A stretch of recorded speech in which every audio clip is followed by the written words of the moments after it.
kaming mag-iingay dito sa inyong harapan hanggat hindi kayo nagsalita at hanggat hindi nyo nilabas ang tiyaro na hinihiling po ng ating Vice Presidente na itigil ang pamumulitikang impeachment na ginagawa sa kanya. Malinaw naman na walang sapat na basihan ang ebidensya na binabato laban po sa ating Vice Presidente. Malinaw na ito po ay ginagawa nila dahil ayaw nila managot sa pagnanakaw na ginagawa nila lalong-lalo na sa flood control project kung saan ang utak ng flood control scam ay walang iba kundi si Bongbong Marcos, Martin Romualdez at ang kanyang kanang kamay na si Saldico. Ang sabi pa ng Supreme Court, magantay lang daw po tayo dahil sila ay maglalabas ng mga desisyon patungkol sa mga nakapending na habeas corpus na ibinahin ng mga anak ng dating President Rodrigo Roa Duterte.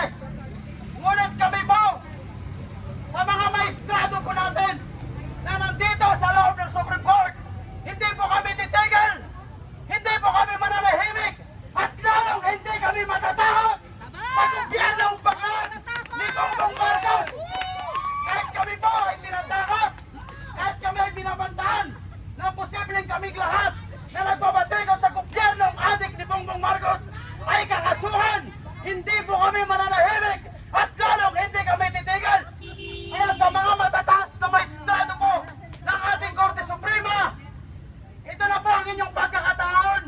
Panindigan nyo ang pagiging Supreme Court nyo na dapat hindi kayo kontrolado ng legislative, ladong hindi kayo kontrolado ng executive.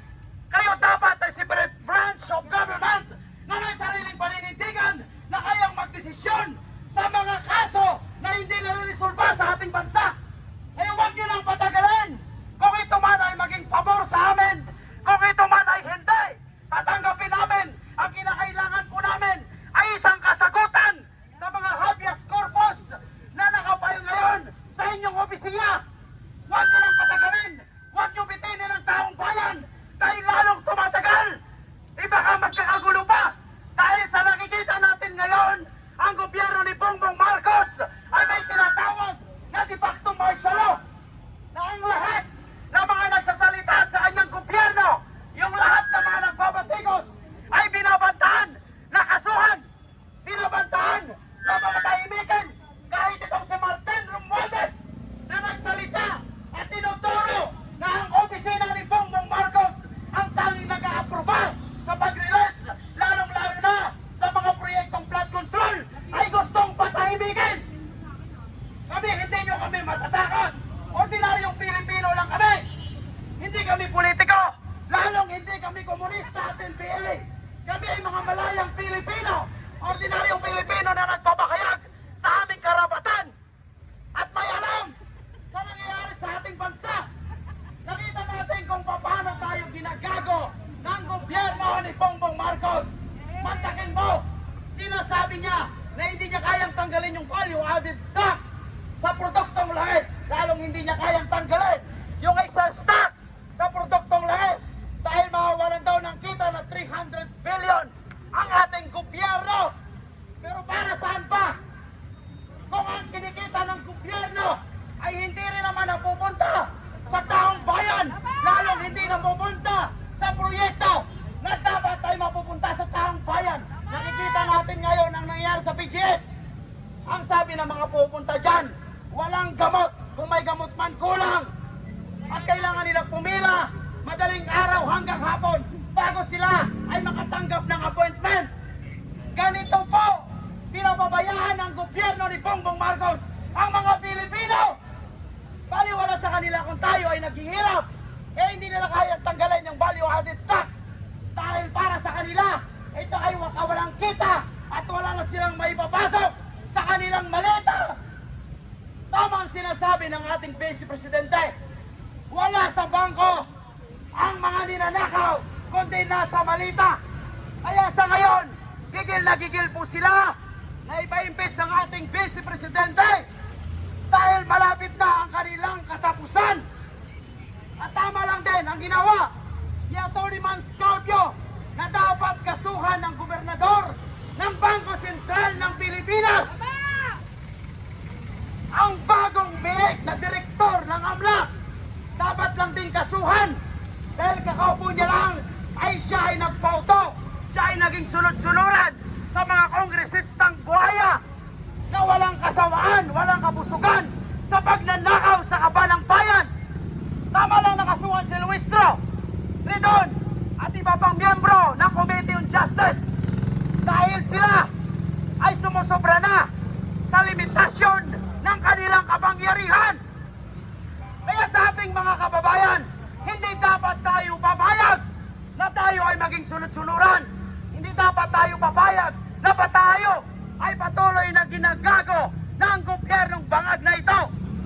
Sa bawat motorista, riders, kapulisan, mga pasyente sa PGH, ordinaryong Pilipino katulad ko na dumadaan dito sa harap ng Korte Suprema, huwag kayong maging bulag.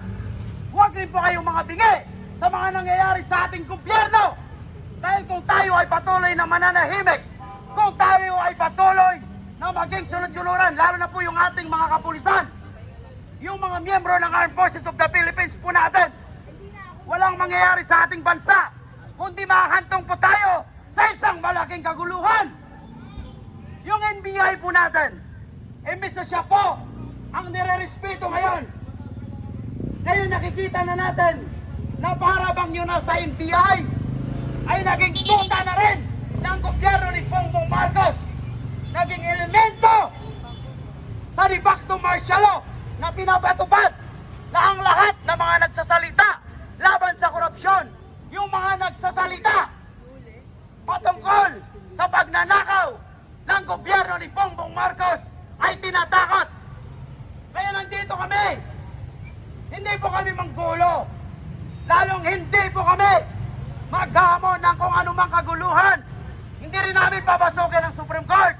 Kaya sa mga kapulisan po namin, hindi kami dapat ang binabantayan nyo. Hindi kami dapat yung tinitiktikan nyo. Yung mga magnanakaw na nasa Kongreso. Bakit gano'n na lang kabilis? Takotin, gipitin ang mga ordinaryong Pilipino. Kung mga politiko, napakatagal ng kaso hanggang ngayon, hindi pa rin napapanagot ang mga kontraktor na nakaupo sa Kongreso. Kaya muli, hindi ba ito ang katapusan? Hindi ba itong huling araw po natin na pagkikita dito sa harap ng Korte Suprema at sa mga taga-Supreme Court, yung mga mataas na maestrado?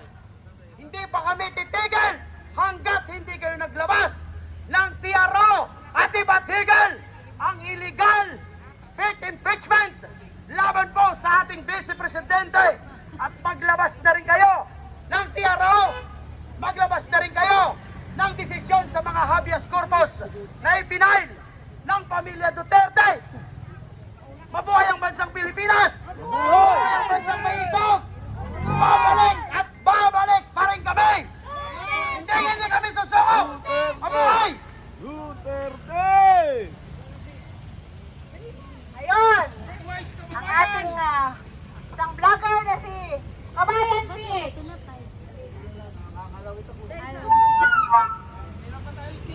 Mabuhay si Duterte! Mabuhay!